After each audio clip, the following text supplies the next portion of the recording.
Salut à tous, c'est toujours avec beaucoup de plaisir que nous vous retrouvons sur le plateau de Sport Rue, le mag, l'émission qui se pose les bonnes questions. Il fallait bien que ça arrive parce que nous y faisons référence régulièrement. Les États-Unis sont-ils le modèle du sport universitaire? C'est la thématique d'aujourd'hui. Pour répondre à cette thématique et à ces questions, avec nous Andrew Albici, basketteur, meneur du Paris-Levallois en Pro A. Ravi de vous retrouver. Et Marc Jeanblanc, entraîneur de l'équipe de basket de l'université de Paris 7. Bonjour. Champion de France universitaire en titre, entre autres choses, bien évidemment. Félicitations encore. Ma première question va dans votre direction, Marc Jeanblanc. Est-ce que le sport universitaire, c'est mieux aux États-Unis? Ça n'a rien à voir. Aux États-Unis, le sport universitaire, ça leur permet d'accéder par l'intermédiaire de la draft pour les dernières années au sport professionnel. Alors qu'en France, le sport universitaire et le sport professionnel, c'est deux choses complètement distinctes.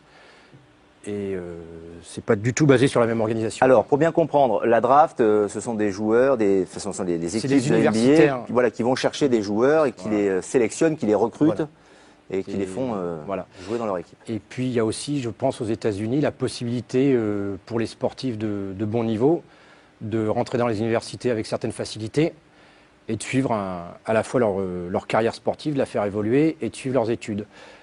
En France, quelqu'un qui veut aller vers le sport professionnel va avoir beaucoup de mal à gérer les deux de front. Même si on essaye, par exemple, c'est ce qu'on essaye de faire à Paris 7, de créer des contrats de sportifs de haut niveau pour leur faciliter les choses. Mais c'est très très compliqué pour eux de mener les deux de front. Ça veut dire que les joueurs qui sont aux États-Unis sont tous de niveau professionnel, sont tous professionnels? Non. Non, ça veut dire qu'ils vont rentrer dans un cursus qui leur permet d'accéder au monde professionnel. Mais ils ne sont pas tous de niveau professionnel. Il y en a qui vont suivre ce cursus pendant 4 ans et après faire un autre métier. Mais en France, c'est le gars qui va être professionnel, comme Andrew, lui, s'il veut mener les deux de front, je pense que c'est très compliqué. En France. Vous pourriez le faire aux États-Unis, Andrew, si vous étiez américain, par exemple, avec les capacités physiques et de talent que vous avez? Ce serait beaucoup plus simple pour vous, pour mener les deux de front? Oui, c'est sûr. C'est sûr, ils arrivent à combiner les deux. Et en France, ils y arrivent. Mais parce qu'on leur met les moyens à disposition, le système est à disposition. Pourquoi on ne le fait pas en France? Pourquoi je pense que c'est question de moyens aussi, je pense. Aux États-Unis, c'est le côté universitaire, c'est bien médiatisé. Donc ça aide, il y a des fonds qui sortent. Donc, ouais. Contrairement en France, c'est différent, vraiment différent. Il n'y a pas d'inconvénient à ce système américain universitaire, Marc Jeanblanc, pour le coup? Je ne le connais pas suffisamment. J'imagine qu'il y a des avantages pour le sportif qui est talentueux, qui va pouvoir rentrer avec une bourse. Mais je crois que ce sont deux mondes complètement différents sur le plan de l'organisation et puis sur le plan des finances et de l'espace. Aux États-Unis, il y a certaines équipes universitaires qui jouent dans des gymnases de la taille de Bercy. Nous, on joue dans des gymnases classiques où il y a les 5 personnes, les spectateurs, c'est les 5 personnes du match suivant. Ouais, du coup, si vous pouviez être entraîneur dans une université américaine de basket, si vous aviez une baguette magique, vous le feriez? Et pourquoi? Qu'est-ce que ça changerait pour vous? Puisque vous avez des titres avec Paris 7. Je sais pas. C'est vraiment un autre monde. Déjà, je suis pas sûr d'en avoir les compétences, mais ça changerait que je ne serais pas tout seul. Par exemple, là, je m'occupe de mon équipe, je m'occupe de l'organisation des déplacements, je m'occupe de la réservation d'hôtels, on a participé 2 fois au championnat d'Europe. Il faut que je démarche pour aller chercher les sous, pour emmener 15 personnes au Portugal ou en Serbie, etc. Ça se fait. Ça peut se faire. Les incidences derrière sont que le championnat a lieu, les choses se font, mais c'est pas pour ça que ça va générer une énorme dynamique sur le... Ouais. Et en plus, vous vous entraînez 1 fois par semaine dans le créneau adapté au gymnase qui vous accueille, c'est ça? C'est un peu quand on veut aller à la piscine, vous voyez, si vous voulez aller à la piscine à côté de chez vous, voilà, il faut respecter des horaires. Pour vous, c'est la même chose, c'est quand même incroyable, parce qu'on parle du champion de France universitaire, là. C'est-à-dire qu'en fait, on a un gymnase on va avoir un nouveau gymnase, l'université de Paris 7, qui va être construit à côté des Grands Moulins d'ici 1 ou 2 ans. Mais pour l'instant, on partage les installations sportives avec l'université Paris 6 à Jussieu. Et dans le même gymnase, il y a les cours de volley, les cours de hand, les cours de basket, les cours de badminton. Donc le créneau que j'ai, c'est le mercredi soir de 7 à 10 pour... j'ai 2 fois 1h30. Ouais, et vous avez des résultats, c'est ça qui est bien, c'est ça qui est admirable. Je vous félicite. Pour mieux comprendre et pour vous faire bisquer un petit peu, vous allez voir, mais enfin vous le savez, hein, vous allez avoir une petite idée de la manière dont ça se passe dans les universités américaines. MCE, avec son envoyé spécial Rémi Reverchon, s'est rendu sur place aux États-Unis, en Californie, dans une université près de Malibu. Et vous allez voir, effectivement, le sport universitaire et notamment le basket là-bas, c'est un autre monde. L'hymne national, de la concentration, une salle pleine et beaucoup de tension. L'ambiance ressemble à celle d'un match de NBA. Erreur, il s'agit d'une banale partie de basket universitaire.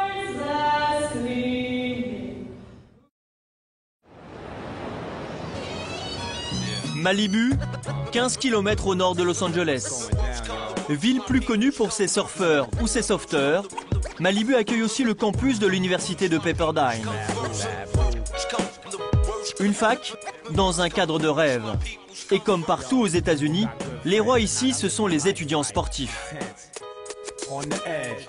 C'est un campus génial, on est en bord de plage et les gens sont tous sympas ici. En plus, en cours, le nombre d'étudiants est limité dans les classes, donc on reçoit une bonne éducation. C'est bizarre parce que sur le campus, les gens sont là « Salut Kayon, comment ça va ?» Alors qu'en fait, je n'ai aucune idée de qui ils sont. Mais c'est génial, j'aime bien être reconnu comme ça. Il faut dire qu'ici, tous les ingrédients sont réunis pour pratiquer un sport. Pour à peine 8000 étudiants inscrits chaque année, cette université dispose d'infrastructures haut de gamme. Un gymnase d'une capacité de 3500 places, une piscine olympique, évidemment accompagnée d'un jacuzzi, 6 cours de tennis, un terrain de baseball et une piste d'athlétisme. Difficile d'en faire plus pour la pratique du sport étudiant. Ça rassemble toute la communauté autour de l'université. C'est une activité que nos étudiants, nos professeurs, notre staff peuvent tous pratiquer et vivre ensemble, en commun.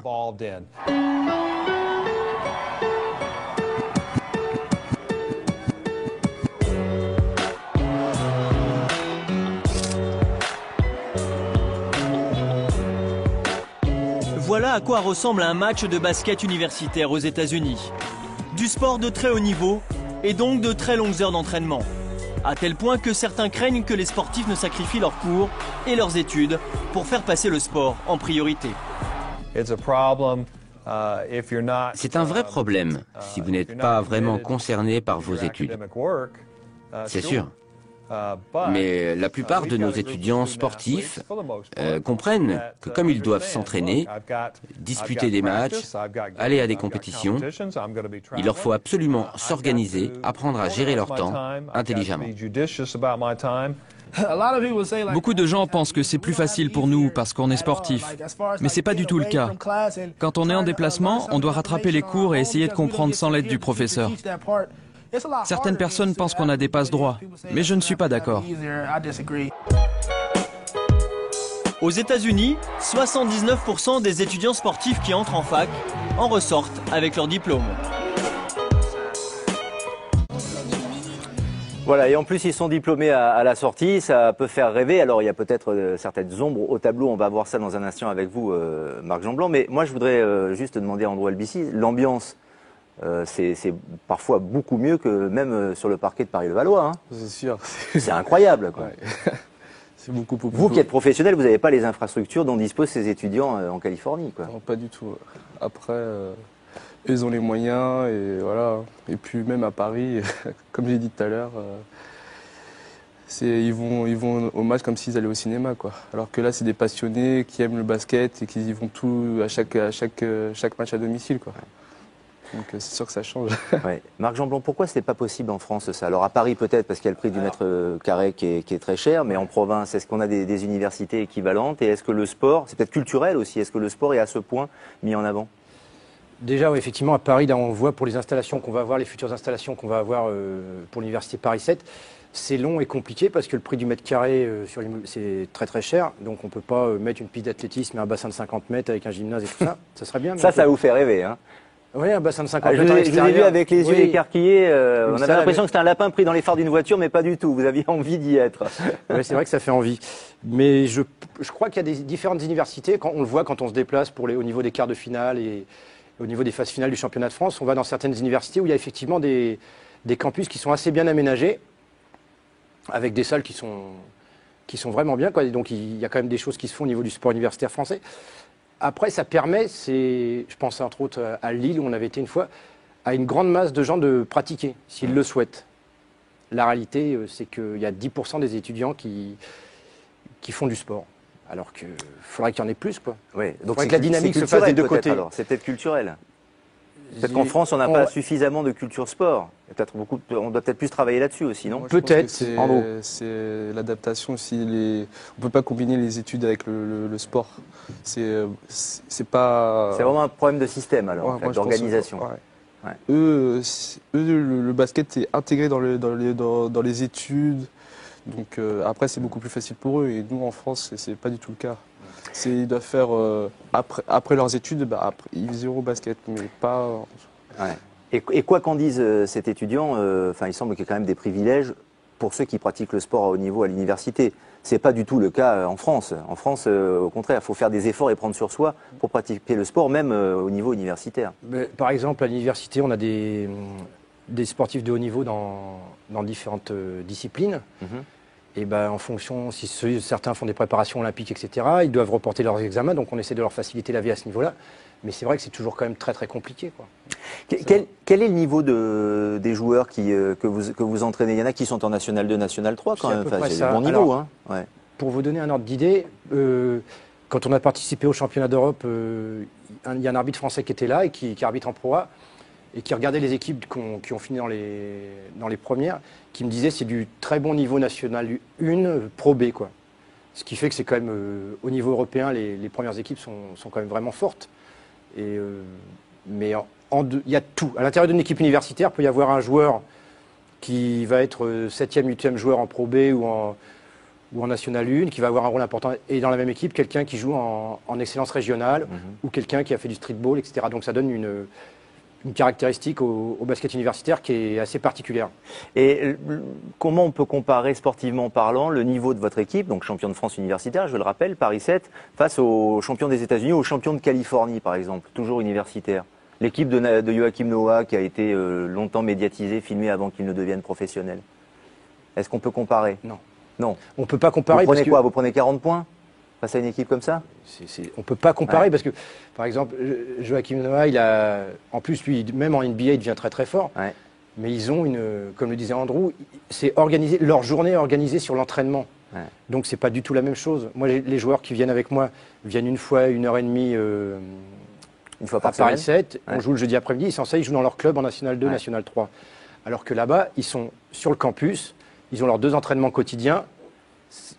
Ça donne pas du tout la même dynamique. Ça, c'est clair. Et puis le basket, c'est quand même un sport roi aux États-Unis. Donc le moindre petit Américain pratique le basket, quoi. Et les étudiants sur le campus, dans le cadre de notre micro-trottoir, corroborent vos propos absolument. Regardez, micro-trottoir, Adrien Toubiana. Je sais qu'ils peuvent accéder aux universités après leurs études au lycée par le biais de bourses sportives et qui leur permet de leur payer une partie des facs qui sont assez chères là-bas. Je sais que les campus sont très développés, donc ils ont toutes les infrastructures sur place. On peut le voir avec les équipes d'Harvard qui sont extrêmement connues, ce qui n'est pas le cas dans nos écoles aujourd'hui. Ils ont un encadrement sportif vraiment spécifique qui leur permet de développer leurs compétences athlétiques. Puis peut-être que ça entraîne aussi qu'il y ait des élèves moyens qui passent devant des élèves un peu plus forts grâce au sport. Peut-être qu'il y a des injustices aussi de ce côté-là. Déjà, c'est un modèle américain, donc on peut pas, je pense pas qu'on puisse vraiment le faire en France. Il y a certains programmes de grands sportifs en France quand même, mais je suppose que ça se limite à quelques personnes. Mais la question qui se pose, c'est est-ce qu'à la fin ils sont sportifs ou ils continuent plutôt leurs études? Voilà, ça vous fait rêver ou pas de partir aux États-Unis? Dans 2 ans, vous serez drafté, vous pensez? Vous irez jouer en NBA? J'espère, je ferai tout. Ou vous continuerez vos études que vous allez reprendre prochainement et vous penserez à la reconversion en France? La reconversion sera beaucoup plus tard, mais j'y pense un petit peu quand même déjà. Et puis pour les États-Unis, on verra, j'espère, je ferai tout pour y arriver. Et si ça n'arrive pas, je viserai un peu plus bas quand même. Alors on a bien compris évidemment que sport universitaire aux États-Unis et sport universitaire français, il y a un océan, il y a l'océan Atlantique entre les deux, voire plus. Le mot de la fin, juste pour dire un mot sur Paris 7, vous allez encore être champion cette année? Non, ça me paraît difficile. On est champion de France depuis 2005, ça fait 5 titres consécutifs. Mais là, cette année, c'est très compliqué parce que j'ai perdu beaucoup de joueurs qui étaient talentueux, parce qu'ils arrivaient à un âge où fallait qu'ils bossent et puis qu'ils prennent le cours de leur vie, quoi. Et puis ils ont leur vie en club, en National 2, National 3, quoi. Donc vous êtes aussi tributaire effectivement des cas effectivement, d'une année personnels. à l'autre, on peut avoir une équipe qui varie énormément en fonction de la présence des joueurs. S'ils sont recrutés par un club de National 2 ou National 1 en province, la fin des études, etc. Ce sont des cycles, effectivement, on ne peut pas recruter comme dans les clubs de basket. Merci Marc Jeanblanc, bonne chance avec votre équipe de basket Paris 7 et toutes vos activités. Merci Andrew Albici, bonne fin de saison avec Paris. Déjà le maintien est assuré après la remontée en Pro A, c'est déjà l'essentiel. Et peut-être mieux. Je sais que vous auriez aimé beaucoup mieux cette saison, mais ça va peut-être bien se terminer, vous allez voir. C'est tout le mal qu'on vous souhaite en tout cas. À très bientôt, merci de nous avoir suivis. Sport U, le MAG, mcetv.fr bien évidemment, et à très vite pour un nouveau rendez-vous sport. À bientôt.